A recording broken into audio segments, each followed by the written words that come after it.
बिना संघर्ष, बिना संघर्ष, बिना तकलीफ, बिना संघर्ष, बिना तकलीफ क्या मजा है जीने में।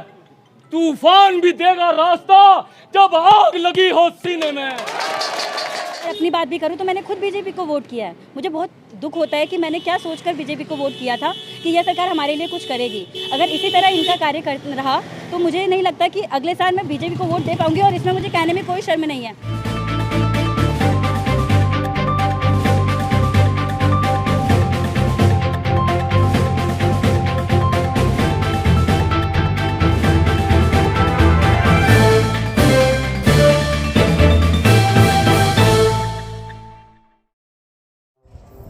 ताली थाली और नारेबाजी के साथ आक्रोशित डाइट डीएलएड प्रशिक्षितों ने निकाली रैली, किया सचिवालय घेराव। आपको बता दें, अपनी नियुक्ति की मांग को लेकर विगत 6 अगस्त से शिक्षा निदेशालय में धरने पर बैठे डाइट डीएलएड प्रशिक्षितों ने आज सोती हुई सरकार की बेरुखी व बार बार दिए जा रहे झूठे आश्वासनों और विभागीय अधिकारियों की उदासीनता से परेशान होकर परेड ग्राउंड से सचिवालय तक हाथों में जूते चप्पल लेकर थाली बजाते हुए नंगे पैर जोर शोर से नारेबाजी करते हुए रैली निकाली।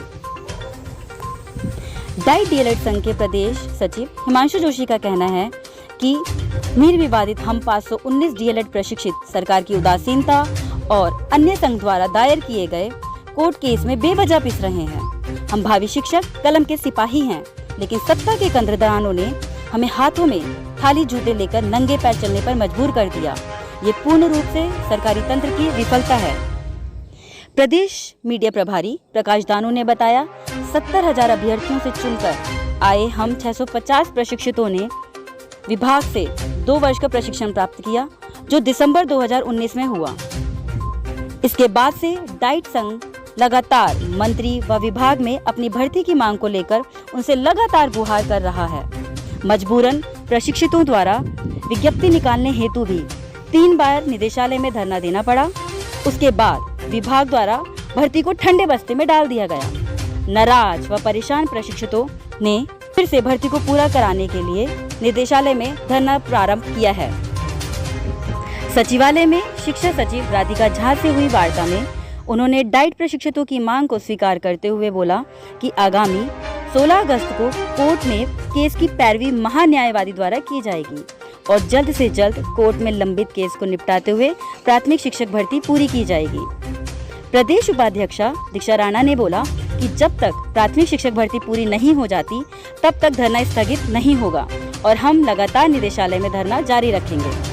कैमरा पर्सन रमेश नेगी के साथ bureau chief Kuldeep Chauhan.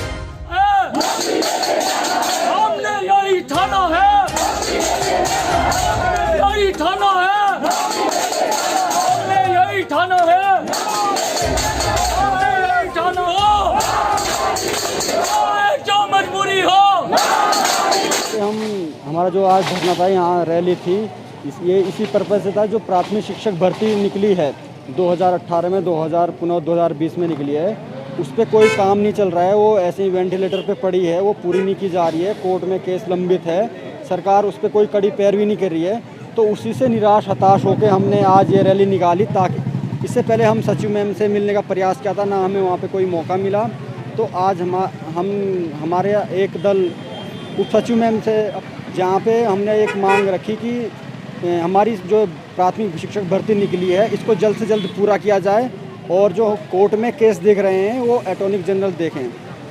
Ma'am ने हमें आश्वासन दिया है कि आपका केस के लिए इस पे काम करेंगे और हम आपकी बात को आगे पहुंचाएंगे। आपके केस को एजी साहब देखेंगे और अगर इस पे उन्होंने 19 या 1 तारीख तक जो अभी नेक्स्ट हेयरिंग मिली है उसमें सीएससी ये कोर्ट को देखता है, हमारे केस को वही देखता है, तो हम दोबारा कोई नई रणनीति देखेंगे। और उन्होंने हमारे धरने को उठने के लिए भी कहा, लेकिन हमने उन पे साफ तौर पे कह दिया है कि जब तक हमारे भर्ती का रास्ता साफ नहीं हो जाता, हमारे नियुक्ति का रास्ता साफ नहीं हो जाता, हम तब तक सरकार पर विश्वास नहीं कर सकते। इसलिए हमारा धरना जो स्थल है निदेशालय शिक्षा, वहाँ पर वैसे ही चलेगा जैसे चलता आ रहा है, जब तक कि हमारी भर्ती की मांग पूरी ना हो और नियुक्ति का रास्ता साफ ना हो। मेरा नाम प्रकाश रानी है और मैं शिक्षा मंत्री जी के आवास के विधानसभा क्षेत्र गदरपुर से ही हूँ।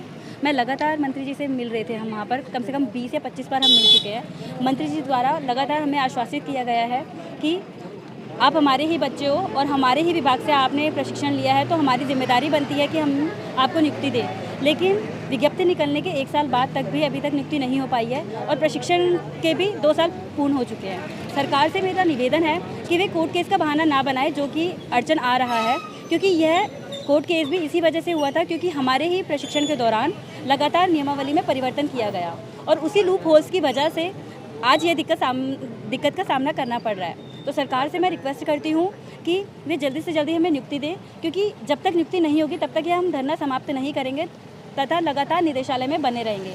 जिस दिन हमारी काउंसलिंग की डेट फिक्स हो जाएगी उसी दिन हम धरना समाप्त करेंगे। सर ये बात तो हमें भी नहीं समझ आती है कि सरकार अखबारों में, जैसे कि आपने देखा भी था, कि 22,000 पदों की बात करती है, लेकिन अगर आप बात करें तो अभी तक वे पद निकले भी नहीं हैं और इन 4 महीनों में क्या वे इतने पद निकाल पाएंगे?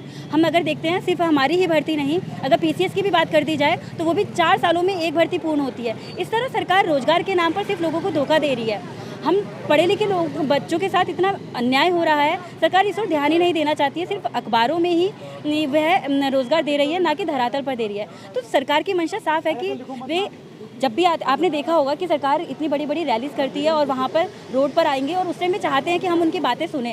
अब मुझे ये नहीं समझ आता कि जब आज प्रशिक्षित बेरोजगार यहाँ पर सड़कों पर आए हैं तो आज सरकार का कोई भी व्यक्ति यहाँ पर क्यों नहीं आया हमें सुनने? सरकार का ये दायित्व बनता है, किसी भी समाज को या किसी भी देश को शिक्षा ही सबसे आगे लेकर जाती है, लेकिन नहीं, सरकार मुझे नहीं लगती, क्योंकि सरकार को शायद डर है कि अगर ये शिक्षित जो योग्य और प्रशिक्षित शिक्षक आ जाएंगे तो उन लोगों का प्रभाव उन पर पड़ेगा और मुझे नहीं लगता कि सरकार को इस तरह की सोच रखनी चाहिए। सरकार लगातार इस तरह का रवैया देकर मैं अगर अपनी बात भी करूं तो मैंने खुद बीजेपी को वोट किया है। मुझे बहुत दुख होता है कि मैंने क्या सोचकर बीजेपी को वोट किया था कि यह सरकार हमारे लिए कुछ करेगी। अगर इसी तरह इनका कार्य कर रहा तो मुझे नहीं लगता कि अगले साल मैं बीजेपी को वोट दे पाऊंगी और इसमें मुझे कहने में कोई शर्म नहीं है, क्योंकि हमें वह व्यक्ति चाहिए जो हमारे देश के लिए, हमारे राज्य के लिए कार्य करे। और मैं एक उत्तरदायी नागरिक हूँ और मेरा कर्तव्य बनता है कि सबसे पहले मैं शुरुआत ही अपने आप से करूं, तो चाहे मुझे उसके लिए नोटा का ही बटन क्यों ना दबाना पड़े, लेकिन मैं किसी भी अयोग्य राजनेता को वोट देकर अपने वोट का, अपने अधिकार का दुरुपयोग कभी भी नहीं करूंगी।